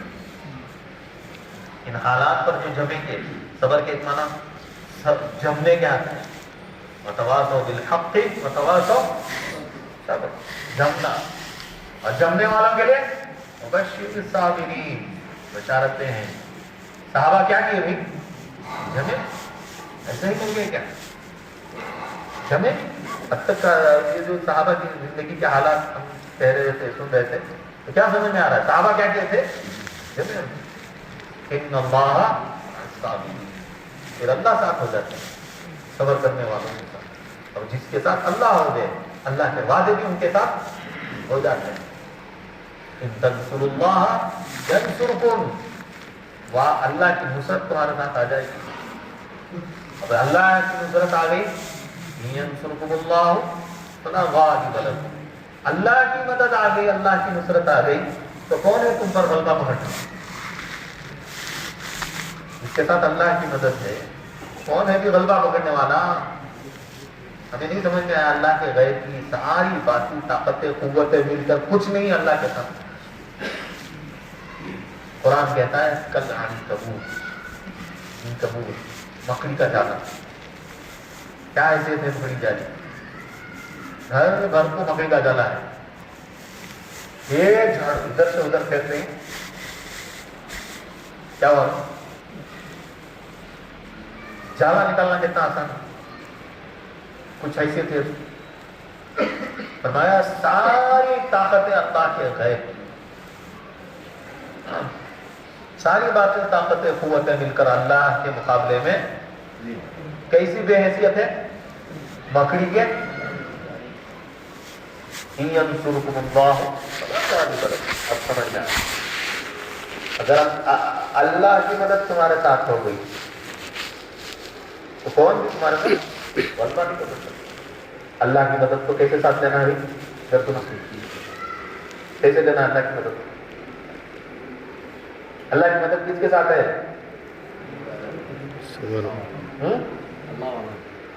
اللہ کی مدد کس کے ساتھ ہے؟ اللہ ولی الذین آمنوا، اللہ کے ایمان والے سب کے ولی ہیں. مدد کس کے ساتھ ہے؟ جو اللہ کے دین کے وقت سب بول لے وہی نا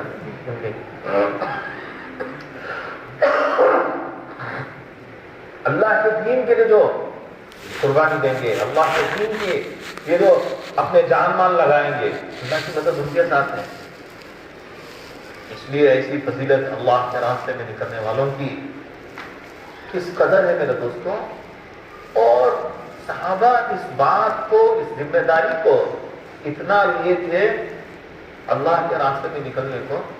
اتنا غور کیجیے، کوئی حال صحابہ کو اللہ کے راستے کی محنت سے نہیں روک سکتا۔ سمجھ میں آیا؟ اللہ صحابہ کے ساتھ اللہ کی مدد تھی، اور صحابہ کی زندگیاں دیکھے تو کیا ہے، اور ہر وقت اللہ کے راستے میں نکلنا، اللہ کے راستے میں جان مال کی قربانی دینا ہے۔ نہیں کہ ابھی تعلیم میں، سیرت میں، حیات صحابہ میں کہنا، پڑھنا، سننا سب ہوتا رہتا ہے، کوئی حال صحابہ کو بیٹھنے نہیں دیتا، کوئی کسی حال کی وجہ سے نہیں بیٹھتے تھے۔ نہ تبوک کی گرمی حضرات صحابہ کو روک سکتی تھی، نہ خندق کی سردی، نہ خندق کی سردی سے ڈر کو رکے، نہ تبوک میں گرمی ہے بول کو لا خیر فی من عاق عن شر والبر، اس شخص میں کچھ خیر نہیں جس کی راہوں میں سردی کو نہیں آ رہے ہیں۔ سردی سے ڈر گئے، گرمی سے ڈر گئے، یہ تو حال ہے، اور حال کہتے ہیں اس کو ہے جو گزر جاتا ہے۔ حال کسے کہتے ہیں؟ اب سردی آئی، سردی ہمنا کیا معلوم نہیں ہوتا، دن ایسا جاڑا، ایسی سردی، وہ کیا ہے، وہ بھی گزر جائے۔ پھر گرمی آئے گی، گرمی بھی، لیکن کیا سعادت مندی ہوگی، کس قدر خوش قسمتی ہوگی کہ سردی ہو یا گرمی ہو، کچھ بھی حال ہو، اللہ کے راستے کی محنت، اللہ کے دین کے لیے ہمارا جان مال قبول ہوتا رہے۔ کتنی بڑی سعادت ہوگی، کوئی حال صحابہ کو بیٹھنے نہیں دیتا۔ اس لیے حضرت بلال رضی اللہ عنہ حضور صلی اللہ علیہ وسلم کی وفات کے بعد ملک شام چلے گئے، پھر حضور کے بلانے پر بشارت میں، خواب میں مدینہ آئے، پھر کچھ دن قیام کر کے پھر نکل گئے، رہ گئے کہ مدینے میں، کیا بھائی رہ گئے، نکل گئے تھے۔ کیوں؟ صحابہ جانتے تھے اللہ کی نبی ہمنا ایک کام دے وہ نہیں، ہمنا کیا کریں، کام دے وہ نہیں، اور سب سے بڑا کام اللہ کے راستے میں نکلتے رہنا۔ کچھ دن قیام کیا، مدینے والے آپ کو چاہ رہے ہیں، محبت کر رہے ہیں، اکرام کر رہے ہیں، آپ حضور کے خادم، مسجد نبوی کے مؤذن، کچھ دن کے قیام کے بعد پھر نکل اللہ کے راستے میں پہنچ گئے۔ تو کوئی حال جو ہے، کوئی چیز حضرات صحابہ کو اللہ کے راستے کی محنت سے نہیں روکتی۔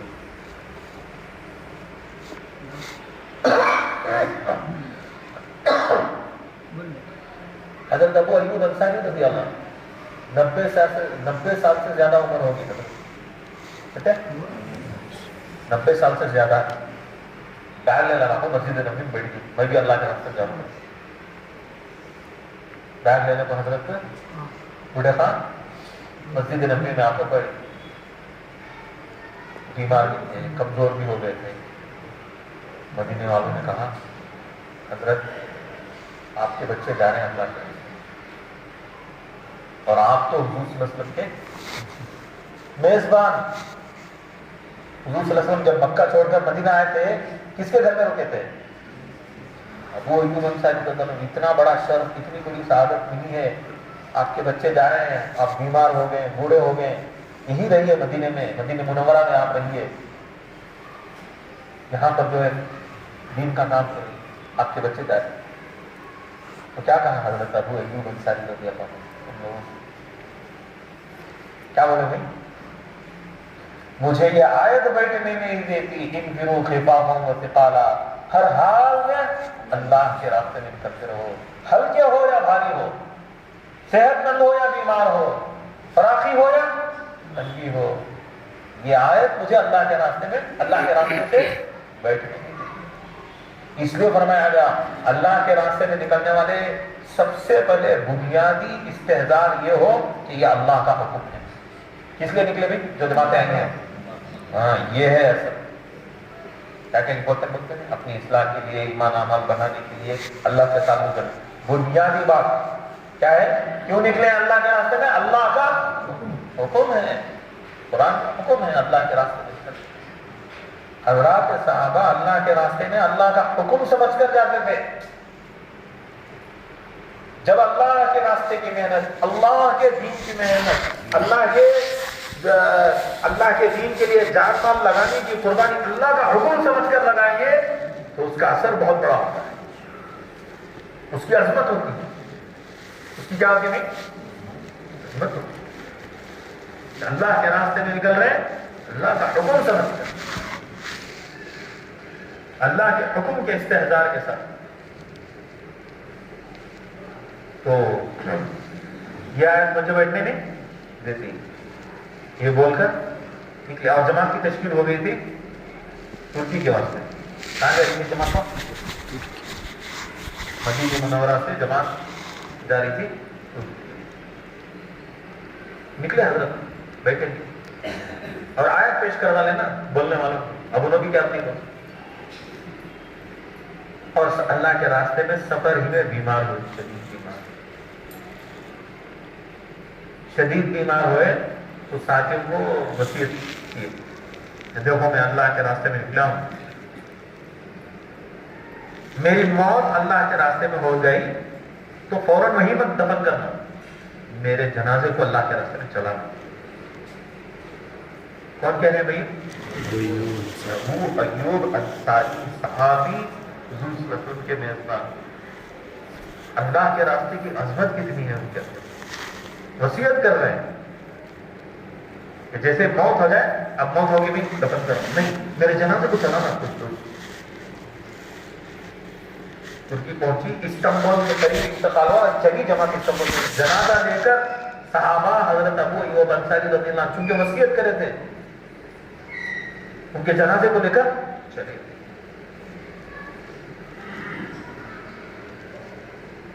پھر استنبول میں دفن ہوئے۔ مدینہ منورہ کے خاص آدمی، حضور کے صحابی، دفن کہاں بھی کیوں صحابہ چھوڑ کر چلے گئے؟ ان کے عرب کو، مکے کو، مدینہ کو، ان کے اللہ کے راستے کی محنت، اللہ کی نبی کی طرف سے جو ذمہ داری ملی تھی، کیونکہ اللہ کے نبی نے ایک کام دے کر بھیجا ہے۔ کیا دے کر بھیجا ہے؟ ذمہ داری۔ ہر ایمان والا اس کا ذمہ دار ہے، اور صحابہ اسے اپنے آپ پر لیتے تھے، کس پر لیتے تھے؟ نہیں ہمیں شیطان کا دھوکہ دیتا ہے، ذمہ دار ہونا، یہ خود ایک تفریق بن جاتے، خود ذمہ دار کتنے ہوگا۔ جماعت کے سب ساتھی ذمہ دار ہیں، امیر ایک طے ہے اطاعت کے لیے، امیر کیا ہے؟ اطاعت کے لیے طے ہوئے، ورنہ ذمہ دار ساتھی، ہر ساتھی اپنے ایمان اعمال کا بلکہ امت کا۔ کیا کہتے ہیں امام غزالی؟ ایک شخص کسی کونے میں دنیا میں بغیر ایمان کی دنیا سے چلا جائے تو امت کے دوسرے لوگ ذمہ دار ہیں، اتنی ذمہ داری۔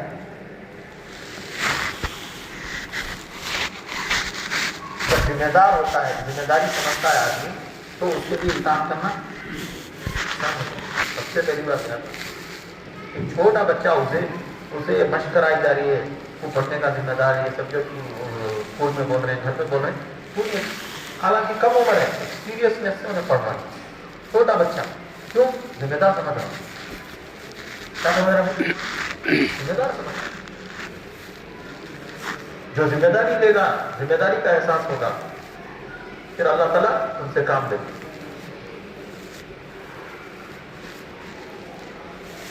تو اس لیے ہر ایک اپنی ذمہ داری سمجھے۔ اللہ کا حکم ہے ہمارے اوپر کہ اللہ کے راستے میں ہے نا نکلنا ہے۔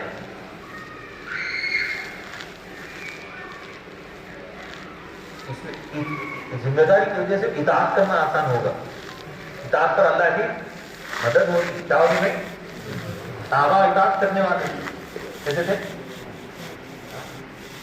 اطاعت پر اللہ کی مدد آ گئی۔ حضرت حذیفہ رضی اللہ عنہ خندق کے موقع پر حضور بھیجے ہیں، جا کر معلوم کرتے ہیں ان کے دشمنوں کا حال کیا ہے۔ حضرت حذیفہ خود کہہ رہے ہیں کہ سخت سردی، سب سے سخت سردی، یوں ہی حضور کے کہنے پر چلنے لگا تو ایسے چل رہا تھا جیسے